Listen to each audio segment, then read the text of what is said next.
Boss, OFW ko, hindi ako updated sa pag-ibig for many years. Paano yun?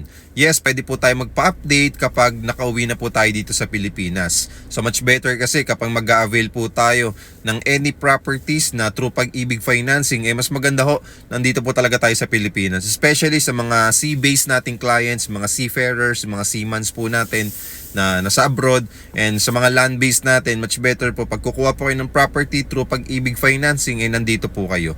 Pero kung nasa ibang bansa po kayo at gustong-gusto nyo na po talaga makapag-avail, ay pwede naman po tayo makapag-avail ng bank financing natin na promo. That is only 25,000 cash out only. No spot down payment, no equity. Wala ka nang ilalabas sa 5%, 10%, 15%, or 20% down payment.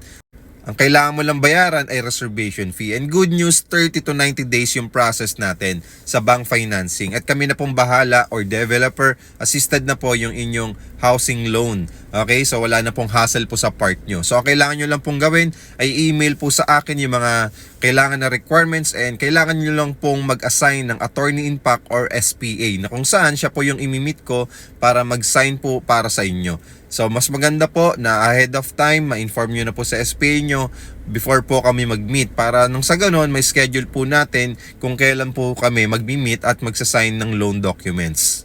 So kahit nasa ibang bansa po kayo, Sir DJ, wala pong problema kasi makikipag-coordinate naman po directly sa email ninyo yung bangko, or pwede po silang tumawag sa inyo.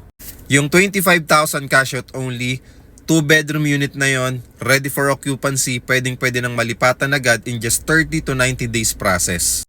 Located sa Ortigas Extension, Pasig, na malapit sa lahat. Syempre, Ortigas Extension, Pasig na yan. So kung interested po kayo, Sir DJ, just follow me and message me, at huwag niyo pong kalimutan mag-heart. Thank you!